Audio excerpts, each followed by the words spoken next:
बच्चों आज हम बात करेंगे यूनिट 3 यानी भारतीय अर्थव्यवस्था की चुनौतियों पर चर्चा करेंगे और आज हम डिस्कस करने जा रहे हैं चैप्टर नंबर 5। ये चैप्टर एग्जाम के पॉइंट से काफी इंपॉर्टेंट है और इससे काफी क्वेश्चन एग्जाम में पूछ ले जाते हैं जो कि बहुत इंपॉर्टेंट है। तो आज इस चैप्टर में हम पढ़ेंगे मानव पूंजी का निर्माण यानी ह्यूमन कैपिटल, कैसे इसको बिल्डअप किया जाता है, तैयार किया जाता है, इसका निर्माण किया जाता है। ये टॉपिक बहुत काम का है और इसमें हम जानेंगे ह्यूमन रिसोर्सेज के बारे में, मैन पावर के बारे में, जन संसाधन के बारे में। तो ये बहुत इंपॉर्टेंट है। देखिए बच्चों, जैसा कि चैप्टर का नाम ही यही है, मानव पूंजी का निर्माण यानी मानव पूंजी यानी मानव संसाधन यानी जनशक्ति। देखिए मैं आपको बताना चाहूंगा उत्पादन के 5 साधनों में सबसे इंपॉर्टेंट साधन इसी को माना गया है। देखिए उत्पत्ति के 5 साधन गिने गए जिसमें आती है भूमि, पूंजी, प्रबंध, संगठन, श्रम। लेकिन अगर हम बात करें तो सबसे इंपॉर्टेंट जो साधन है वो है श्रम यानी मानव, क्योंकि मानव उत्पादन का एक सक्रिय साधन होता है, एक गतिशील साधन होता है। बिना उसके प्रयास से उत्पत्ति नहीं हो सकती, उत्पादन नहीं हो सकता है। इसीलिए उत्पत्ति के 5 साधनों में सबसे महत्वपूर्ण और गतिशील साधन माना गया है श्रम। और श्रम का मतलब ये है कि ह्यूमन रिसोर्सेज के बारे में यानी मानव संसाधन के बारे में, क्योंकि मानव संसाधन भी एक प्रकार का साधन है जो कि उत्पत्ति में काम आता है। तो बच्चों आज हम डिस्कस करने जा रहे हैं मानव पूंजी के बारे में। तो देखिए सबसे पहले बात करते हैं मानव पूंजी यानी मानव संसाधन क्या होता है। मैं आपको बताना चाहूंगा उत्पत्ति यानी उत्पादन की अगर हम बात करें तो उत्पत्ति के 5 साधन होते हैं। उन 5 साधनों में सबसे जो इंपॉर्टेंट होता है वो होता है मानव संसाधन। इसे मानव संसाधन कहे या इसे जनशक्ति कहे या इसे मानव पूंजी कहे, ये एक ही बात है, कंफ्यूज होने की जरूरत नहीं है, एक ही बात है।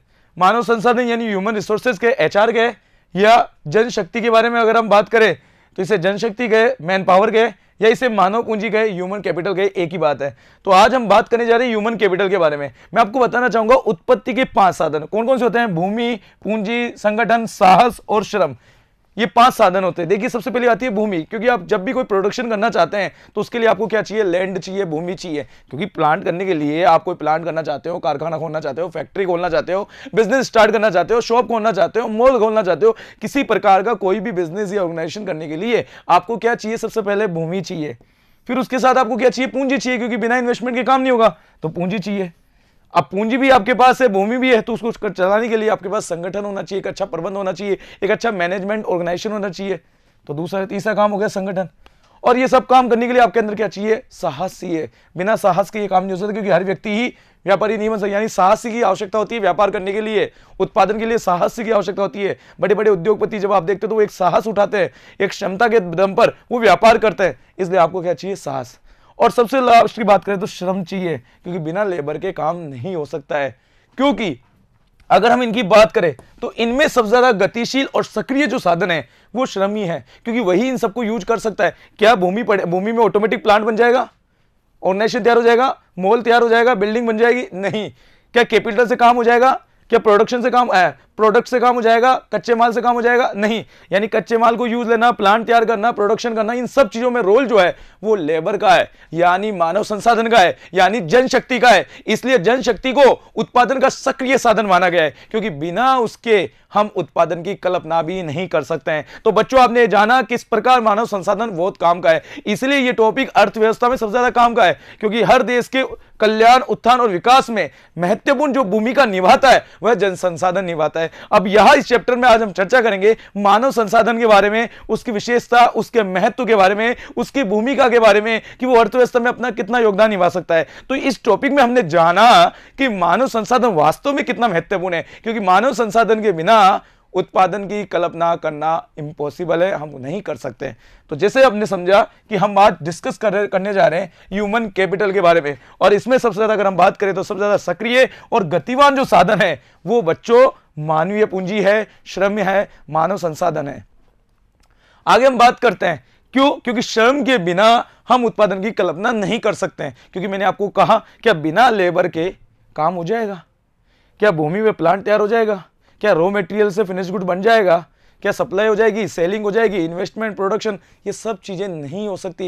इन सब चीजों को जो एग्जीक्यूट करता है, इन सब चीजों को प्लानिंग जो करता है वो लेबर ही करता है। विदाउट ह्यूमन रिसोर्सेज के हम ये काम नहीं कर सकते हैं, क्योंकि ये सब काम करवाने के लिए हमें क्या चाहिए, मानव संसाधन चाहिए। इसलिए श्रम यानी मानवीय पूंजी के बिना सभी साधन केवल साधन ही रह जाते हैं। वो जैसे साधन थे वैसे ही है, अतः उत्पादन नहीं बन पाते। इसलिए मानवीय श्रम ही किसी देश के आर्थिक विकास का एक महत्वपूर्ण और एक सक्रिय साधन होता है। तो बच्चों, आपने समझा किस प्रकार ह्यूमन रिसोर्सेज जो होता है वो एक देश की अर्थव्यवस्था को गतिवान बनाता है, एक देश की अर्थव्यवस्था को विकसित बनाता है और हर देश के विकास में एक महत्वपूर्ण भूमिका निभाता है। आज विश्व के जितने भी विकसित देश है उन सबके पीछे उन्नत वहां का जनशक्ति है, वहां की उन्नत, सक्रिय और इंटेलिजेंट मैन पावर है। उनके बदौलत आज वो देश तरक्की कर रहे हैं। तो बच्चों, इस टॉपिक में हम मानव संसाधन के बारे में चर्चा करने जा रहे हैं। अब बात करते हैं मानवीय पूंजी का मतलब क्या होता है। क्या होता है मीनिंग ऑफ ह्यूमन कैपिटल, यानी मानवीय पूंजी किसे कहते हैं, इसको हम जानना चाहेंगे। देखिए, मानवीय पूंजी का मतलब शाब्दिक अर्थ श्रम से होता है, जन संसाधन से होता है, उत्पादन के महत्वपूर्ण साधनों में ये होता है, क्योंकि मानव संसाधन ही उत्पत्ति के साधनों का सक्रिय रूप से, गतिशील रूप से प्रयोग कर सकता है। आज प्रकृति ने हमें बहुत कुछ दिया है, उन संसाधनों का जो विदोहन हम करते हैं, उन संसाधनों का जो हम प्रयोग करते हैं, ये सब मानव पर निर्भर करता है। बिना मानव की कल्पना, बिना मानव के प्रयोग, बिना मानव के प्रयास से यह सब चीजें संभव नहीं है। तो देखिए, मानवीय साधनों से आशय की अगर हम बात करें तो उत्पादन में मानवीय संसाधनों अर्थात श्रम की कार्यकुशलता और उसकी योग्यता से। देखिए, ध्यान रखिएगा, मानव संसाधन किसे कहते हैं, यानी मानवीय पूंजी किसे कहते हैं। देखिए, मानवीय पूंजी का मतलब यानी मानवीय संसाधन में अगर हम बात करें तो उत्पादन में मानवीय संसाधनों में उसकी एक तो उस श्रम की कार्यकुशलता देखी जाती है, उसकी एबिलिटी देखी जाती है, उसका वर्किंग एक्सपीरियंस देखा जाता है, और ये चीज इसमें ज्यादा है, वह मानव पूंजी ज्यादा सक्षम है। इसलिए आपने देखा होगा जब किसी कंपनी में आपने काम करते देखा तो वह लेबर भी होते हैं, फोर्थ क्लास भी होते हैं, सेकंड लेवल भी होते हैं, थर्ड ग्रेड के लोग भी होते हैं, उसमें सुपरवाइजर भी होते हैं, उसमें एडवाइजर भी होता है, उसके अलावा अगर हम बात करें तो मैनेजर होता है। आपने देखो, इसके ऊपर अगर हम बात करें तो सीएमडी होता है, इसके अलावा बहुत से ऑफिसर होते हैं एक कंपनी के अंदर, एक एंटरप्राइजर में। आपने उसमें देखा होगा सबसे ज़्यादा अगर सैलरी अगर हम देखते हैं तो हम देखते हैं सीएमडी की सैलरी होती है। इसके अलावा अगर हम बात करें मैनेजर की सैलरी होती है। अब आपने देखा होगा मैनेजर की सैलरी इतनी ज़्यादा क्यों होती है, जबकि मैनेजर तो काम ही नहीं करता, वो तो लोगों से काम करवाता है। तो ये काम कराने की भी तो एक क्षमता है। आज वो 100 लोगों से काम करवा रहा है, कंपनी को कहां से कहां पहुंचा रहा है, कंपनी के टारगेट पूरे करा रहा है। तो आपने देखा वो मानव संसाधन का एक अहम अच्छा उदाहरण है, क्योंकि उसमें कार्यकुशलता है, वो हर चीज के लिए एबल है, सक्षम है, इसलिए तो वो ये काम करवा रहा है और कंपनी के टारगेट को पूरा कर रहा है। इसलिए ह्यूमन कैपिटल में ऐसे ही सक्षम व्यक्ति कंपनी को ग्रोथ करवाते हैं। तो यहां हम बात करें ह्यूमन कैपिटल का मतलब क्या हुआ, मानवीय पूंजी का मतलब क्या हुआ। तो बच्चों, मानवीय पूंजी का मतलब है उत्पादन के मानवीय संसाधनों में श्रम की कार्यकुशलता और उसकी योग्यता से है। यानी मानवीय संसाधनों में किया गया निवेश ही मानवीय पूंजी है। और इसके लिए बड़ी बड़ी कंपनियां क्या करती है, बड़ी बड़ी कंपनियां अपने कर्मचारियों को ट्रेनिंग देती है, समय समय में उनको प्रैक्टिस कराती है, उन्हें डिटेल्स देती है, उन्हें सिस्टम देती है, यहां तक कि हर तरह की उनकी सुविधाएं देती है ताकि लोग सक्षम हो, आगे बढ़े। आपने देखा होगा सबसे बड़ी अगर नेटवर्किंग में देखें, इंटरनेट पर देखें तो गूगल का नाम सुना होगा। आज गूगल कंपनी दुनिया की सबसे टॉप कंपनियों में, माइक्रोसॉफ्ट टॉप कंपनियों में, और वहां आपने देखा होगा कि वहाँ जो वो कंपनी है वो अपने कर्मचारियों को उनकी एबिलिटी को बढ़ाने के लिए, उनके स्ट्रेस को दूर करने के लिए उन्हें उस तरह का एनवायरनमेंट क्रिएट करती है, उन्हें टाइम टू टाइम हर तरह की फैसिलिटी प्रोवाइड कराती है ताकि वो सक्षम हो सके, वो एबल बन सके, ताकि कंपनी के टारगेट को पूरा कर सके। और आज देखो कहाँ से कहाँ वो कंपनियां पहुंच गई। इसलिए मानवीय संसाधन में अगर हम बात करें तो संसाधनों में किया गया जो निवेश है, मानवीय संसाधन में निवेश का मतलब इसे मानवीय पूंजी कहते हैं, क्योंकि यहां हम उसकी कार्यकुशलता और योग्यता पे फोकस करते हैं। अब बात करें मानवीय पूंजी के अंदर, तो देखिए मानवीय पूंजी में अब कार्यकुशलता और योग्यता कैसे बढ़ेगी, क्योंकि कार्यकुशलता योग्यता में निवेश करना ही मानवीय पूंजी का निर्माण कहलाता है। जैसे कि चैप्टर का नाम यही है, मानवीय पूंजी का निर्माण।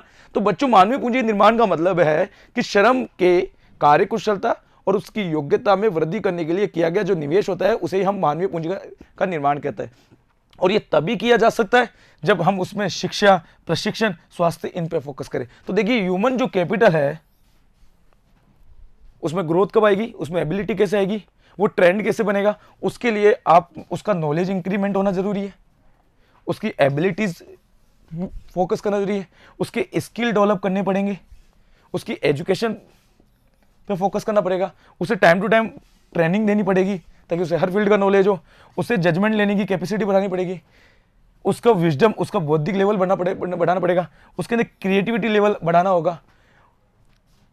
ये कई चीजें इंपॉर्टेंट होती है जो ह्यूमन नॉलेज को बढ़ाने में काम आती है, और तब जाके वो एक्सपीरियंस आता है और तब जाके वो कंपनी को एक ग्रोथ तक पहुंचाता है।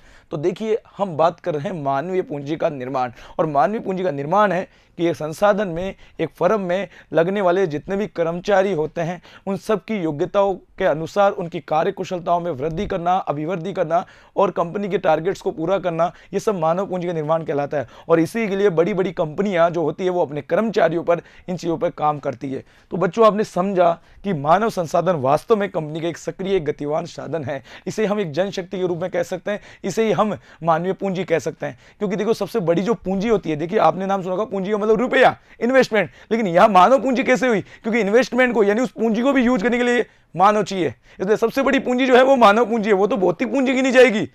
आज प्लांट है, एक भौतिक पूंजी है। आज रुपया है, करेंसी है, वो एक भौतिक पूंजी है।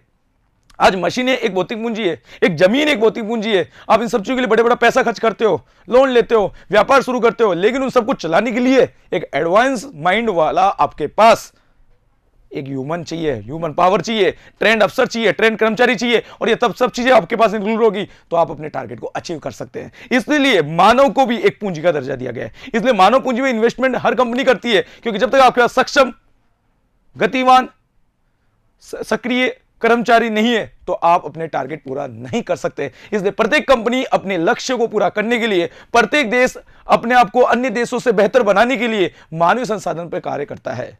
ठीक है बच्चों, तो समझ में आया आपने? देखिए, इसी बात पे हर्बिसन ने एक बात कही। हर्बिसन ने कहा कि मानवीय पूंजी का निर्माण वह क्रिया है, एक प्रकार की वो क्रिया है जिसके द्वारा देशवासियों के ज्ञान कौशल तथा उसकी उत्पादन क्षमता में वृद्धि हो। यही मानवीय पूंजी है। बिल्कुल, क्योंकि कर्मचारी जो होते हैं वही संस्था को कहां से कहां लेके जाते हैं। इसलिए संस्था की वास्तविक पूंजी उसके कर्मचारी होते हैं, क्योंकि उसके बाद जब तक योग्य कर्मचारी है तब तक वो आगे जा सकते हैं। देखिए, मैं आपको बताना चाहूंगा, एक बिजनेस की लैंग्वेज में कहा जाता है नियोजन। आप किसी भी कंपनी की कोई भी प्लानिंग चुरा सकते हैं, उसकी योजनाओं की चोरी कर सकते हैं, फिर भी वो कंपनी खत्म नहीं होगी। कंपनी चलती है उसके सक्षम कर्मचारियों के पीछे। इसीलिए व्यापारियों ने, बिजनेसमैनों ने यह कहा है कि अगर हमारी फर्म को नष्ट कर दिया जाए तो भी हम दोबारा खड़े हो जाएंगे, अगर हमारे व्यापार को तबाह कर दिया जाए तब भी हम दोबारा खड़े हो जाएंगे, लेकिन हमारे व्यापार को चलाने वाले जब सक्षम कर्मचारियों को अगर आप खत्म कर दोगे तो शायद हम दोबारा खड़े नहीं हो पाएंगे।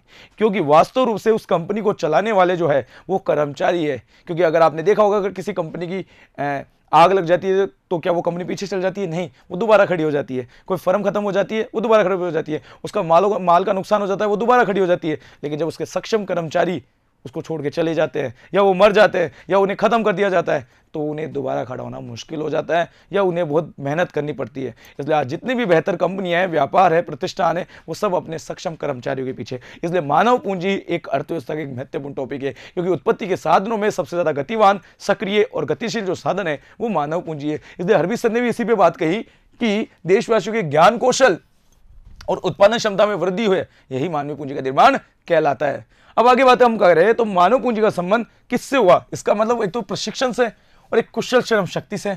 जब तक वो कुशल नहीं है, एबल नहीं है, उसे ट्रेंड नहीं है, वह कुछ भी नहीं कर सकता। इसलिए इस पे फोकस किया गया है।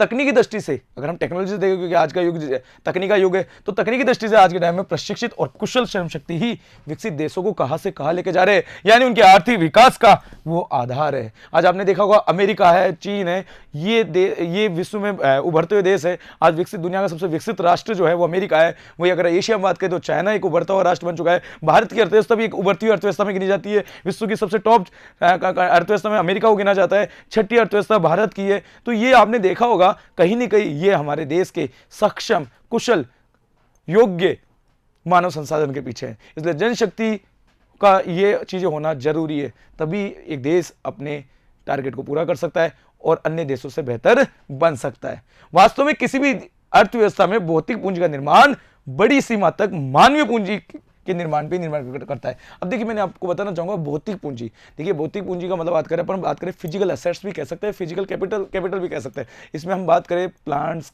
मशीन, करेंसी, यानी हमारे सामने आसपास जो कुछ भी है वो सब फिजिकल है, और उन सब चीजों को चलाने वाला, उन चीजों को तैयार करने वाला ही मानव है। इसलिए मानव सबसे बड़ी पूंजी है, कि उसके बिना ये सब अक्रिय है। इन सबको गतिवान, गतिशील बनाने वाला मानव ही है। इसलिए मानव पूंजी सबसे अहम पूंजी होती है। आज आपने देखा होगा, नासा का नाम सुना होगा। आज नासा में 36% जो साइंटिस्ट है वो इंडिया के हैं। इसलिए आज अमेरिका ग्रोथ कर रहा है हम लोग हमारे साइंटिस्टों के पीछे। ऐसे आपने देखा होगा कई देशों में ह्यूमन पावर की सबसे ज़्यादा डिमांड होती है, इसलिए आपने देखा होगा कई योग्य जो अफसर होते हैं, कर्मचारी होते हैं, विद्यार्थी होते हैं, वो अपनी सेवा देने के लिए बड़ी बड़ी कंपनी में जाते हैं, विदेश तक जाते हैं, पलायन करते हैं, अपनी प्रतिभाओं का पलायन करते हैं। आज बड़े बड़े जो हॉस्पिटल्स है, बड़े बड़े फार्मा कंपनियां हैं, बड़ी बड़ी कंपनियां, वहाँ पे अच्छे अच्छे इंजीनियर, डॉक्टर्स की डिमांड है। ये सब योग्य कुशल कर्मचारी भी निर्भर करता है, और आज वो जितने टॉप लेवल पे पहुंची है वो इनके पीछे पहुंची है। तो कहीं ना कहीं टैलेंट की कदर है, और टैलेंट ही अर्थव्यवस्था में एक महत्वपूर्ण भूमिका निभा सकता है। मानवीय संसाधनों के सहयोग के बिना अगर हम बात करें तो उत्पादन के अन्य सभी साधन केवल साधन ही रहेंगे। ध्यान रखना, उत्पादन के जो सभी साधन वो साधन ही रहेंगे, वो किसी काम के नहीं है, क्योंकि उनको यूज लेने वाला, उनको प्रयोग लेने वाला एक कुशल योग्य श्रमिक की आवश्यकता है, एक मानव संसाधन की आवश्यकता है, योग्यवान व्यक्तियों की आवश्यकता है। वही उसे आगे बढ़ा सकता है, उसका सही सदुपयोग कर सकता है। क्योंकि मैं आपको बताना चाहूँगा, प्रकृति हमें बहुत कुछ देती है, एक अच्छी वायु वातावरण देती है, एक अच्छी वायु देती है, एक अच्छी भूमि देती है, एक अच्छा जल राशि देती है, बहुत सी चीज़ें हमें प्रकृति देती है। उन संसाधनों का तरीके से विदोहन करना और आगे बढ़ना ये मानव पर निर्भर करता है। इसलिए मानवीय पूंजी सबसे एक महत्वपूर्ण साधन मानी गई है। इसलिए अर्थव्यवस्था का वास्तविक आधार जो है वो मानव पूंजी, जनशक्ति या मानव संसाधन है, एक ही बात है। मानव पूंजी ही प्राथमिक संसाधनों का विदोहन और प्रयोग कर सकती है। इसलिए बच्चों, ह्यूमन रिसोर्सेज यानी मानव संसाधन एक महत्वपूर्ण है, और इसी में आप अपनी एबिलिटी बढ़ा सकते हैं, हायरिंग कर सकते हैं, स्किल ट्रेनिंग कर सकते हैं, मैनेजमेंट कर सकते हैं, और यही रिक्रूटमेंट के लिए हम इस पे काम करते हैं। तो आज बड़ी बड़ी कंपनियों को उन्नत पहुंचाने का पीछे सबसे बड़ा जो अहम रोल है वो ह्यूमन रिसोर्सेज का है। तो ये सबसे इंपॉर्टेंट बात थी। आगे हम बात करते हैं इसके महत्व पर। तो देखिए, महत्व में अगर हम पहला पॉइंट देखें तो ये उत्पादन का सक्रिय साधन है। ये बात मैंने आपको स्टार्टिंग में बताई कि आज उत्पत्ति के 5 साधनों में सबसे महत्वपूर्ण साधन जो है वो मानव संसाधन है। क्योंकि अगर मानव संसाधन नहीं है तो सभी साधन साध्य नहीं रहे, वो किसी काम के नहीं है। क्योंकि जनशक्ति ही जनसंख्या का वह भाग होता है, जैसे मान लो बहुत सी जनसंख्या है,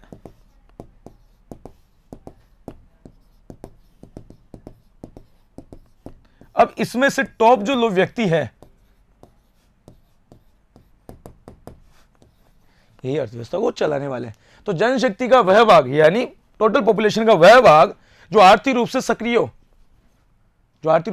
हो, गतिवान हो, सक्षम हो, वही उसके विनियोग करके श्रम उत्पादन को बढ़ाया जा सकता है, उसे ही हम कहते हैं जनशक्ति। तो जनशक्ति ही अर्थव्यवस्था का एक महत्वपूर्ण आधार होता है, जो उत्पादन का सक्रिय साधन होता है। अगला पॉइंट देखिए, जनसंख्या व श्रम। अधिक जनसंख्या, देखिए मैं आपको बताना चाहूंगा, हम जनसंख्या के बारे में बात करें तो जनसंख्या के 2 पहलू होते हैं, सकारात्मक और नकारात्मक।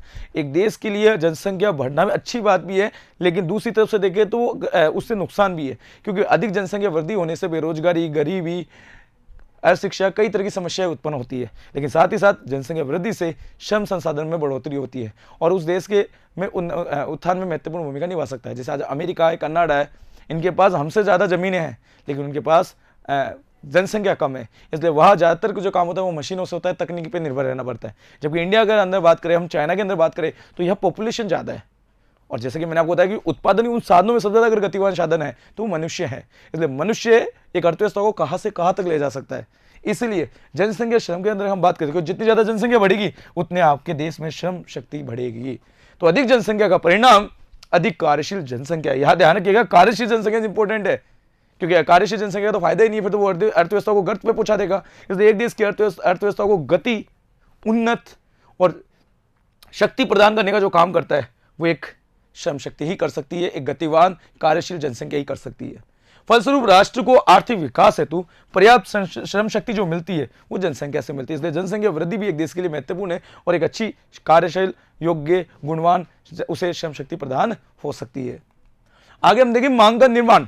देखिए, मैंने कहा आवश्यकता ही आविष्कार की जननी है, क्योंकि जितनी ज्यादा जनसंख्या बढ़ेगी उतनी उपभोक्ताएं बढ़ेंगे, और जितनी ज्यादा उपभोक्ता बढ़ेंगे उतनी उनकी मांग बढ़ेगी, और मांग बढ़ेगी तो उत्पादन होगा, और उत्पादन होगा तो आविष्कार होगा। तो फाइनली आवश्यकता ही आविष्कार की जननी है, और एक तरह से एक देश कहां से कहां पहुंचता है, क्योंकि इंसान के सामने जैसे जैसे समस्या आती गई वैसे वैसे इंसान उन समस्याओं का सामना किया और उसके सब्स्टिट्यूट ढूंढे, उन पे काम किया, और आज आपके सामने ये सब कुछ विकास आप जो देख रहे हो वो उसका सबसे बड़ा कारण यही है। तो बच्चों, अगला जो पॉइंट है वो है मांग का निर्माण, क्योंकि अधिक जनसंख्या के कारण अधिक प्रभावपूर्ण मांग जन्म लेती है, और किसी भी राष्ट्र के विकास के लिए अधिक प्रभावपूर्ण मांग बहुत जरूरी है, क्योंकि उससे आपके देश में मांग बढ़ती रहेगी, व्यापार बढ़ता रहेगा, उत्पादन बढ़ता रहेगा, रोजगार बढ़ता रहेगा, राष्ट्रीय आय बढ़ती रहेगी, प्रति व्यक्ति आय बढ़ती रहेगी, जीवन स्तर ऊंचा होता रहेगा और उसी साथ साथ योग्यवान, कार्यकुशल, कार्यशील जनसंख्या की भी बढ़ोतरी होती रहेगी, क्योंकि व्यापार बढ़ेगा, रोजगार बढ़ेगा, इन सब चीजों में योग्यवान जनसंख्या की आवश्यकता बढ़ती रहेगी।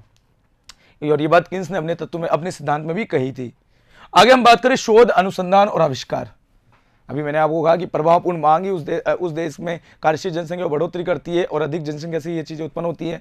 लेकिन साथ ही इसी के साथ साथ जब कार्यशील जनसंख्या बढ़ोतरी होती है तो इसमें कई सेक्टर बिल्डअप होते हैं। आज जैसे आप मेडिकल सेक्टर देख लो, ऑटोमोबाइल सेक्टर देख लो, टीचिंग सेक्टर देख लो, इन सब में आप धीरे धीरे देख रहे हो एक नया पैटर्न आ रहा है।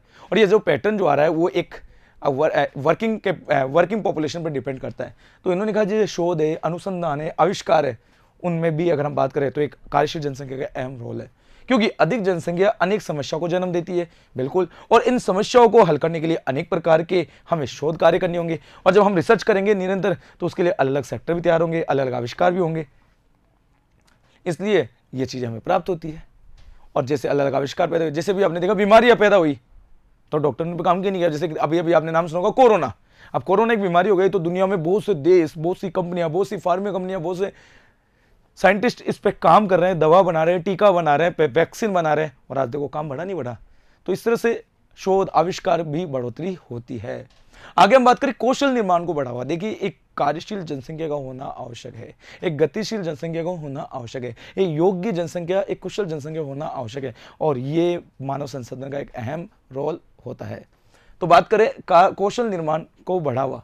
देखिए, जनसंख्या वृद्धि से एक ज्ञान और विस्तार को वृद्धि होगी, वैज्ञानिक को की वृद्धि होगी, आविष्कारकों की वृद्धि होगी, प्रबंधकों की आदि की वृद्धि होगी, क्योंकि डिमांड बढ़ेगी और इनकी संख्या बढ़ती जाएगी, साथ साथ आर्थिक विकास होता जाएगा। तो अर्थव्यवस्था में अगर हम बात करें तो ये सब श्रम शक्ति से ही हमें मिलते हैं, क्योंकि जितनी ज़्यादा जनसंख्या होगी उसमें अलग लोग अलग अलग सेक्टर लेते हैं। आपने देखा होगा जब आप 10th पास करते हो तो आप में से कोई साइंस सेलेक्ट करता है, आप में से कोई कॉमर्स सेलेक्ट करता है, आप में से कोई आर्ट्स सेलेक्ट करता है, किसी को एडमिनिस्ट्रेशन में जाना है, गवर्नमेंट सर्विस में जाना है, जिसको कल्चरल एक्टिविटी में जाना है वो आर्ट्स को चूज करता है, किसी को डॉक्टर बनना है, किसी को इंजीनियर बनना है वो साइंस को चूज करता है, किसी को बिजनेसमैन बनना है, किसी को अकाउंटेंट बनना है वो कॉमर्स को चूज करता है। तो कहीं ना कहीं जनसंख्या से ये सेक्टर बिल्डअप होता है और हमें कार्यकुशल जनसंख्या प्राप्त होती है और इसी साथ उनका कौशल का निर्माण होता है। तो यह एक मानव पूंजी में अहम भूमिका इनकी रहती है और मानव पूंजी ही एक देश की अर्थव्यवस्था का एक अहम रोल निभाता है। अतः किसी भी देश की आर्थिक विकास में मानवीय साधनों का एक अपना एक विशेष महत्व होता है। मानव उत्पादन का केवल एक प्रमुख साधन ही नहीं अपितु साध्य भी है, क्योंकि इसके बिना कुछ भी संभव नहीं है। आर्थिक विकास व मानवीय साधन एक दूसरे के पूरक है। जैसे पेट्रोल के बिना कार चल सकती है क्या? कार के बिना पेट्रोल का कोई रोल है क्या? पेन के बिना शाई का कोई रोल है क्या? शाई के बिना पेन का कोई रोल है क्या? उसी प्रकार उत्पादन और मानव का एक दूसरे के वो पूरक है, क्योंकि मानव ही उत्पादन को ग्रोथ देगा और उत्पादन से ही मानव की विकास होगा। तो दोनों एक दूसरे से जुड़े, क्योंकि कार्यशील, योग्य और गुणवान जनसंख्या की प्राप्ति भी हमें ऐसे ही होगी। इसलिए आर्थिक विकास और मानव संसाधन एक दूसरे के पूरक है, क्योंकि जैसे जैसे मानव संसाधन बढ़ेगा वैसे से उस देश का आर्थिक विकास बढ़ता जाएगा और आर्थिक विकास मानव निर्भर करता है और मानव पर ही आर्थिक विकास निर्भर करता है, क्योंकि दोनों के प्रयत्न से ही हम आगे बढ़ सकते हैं।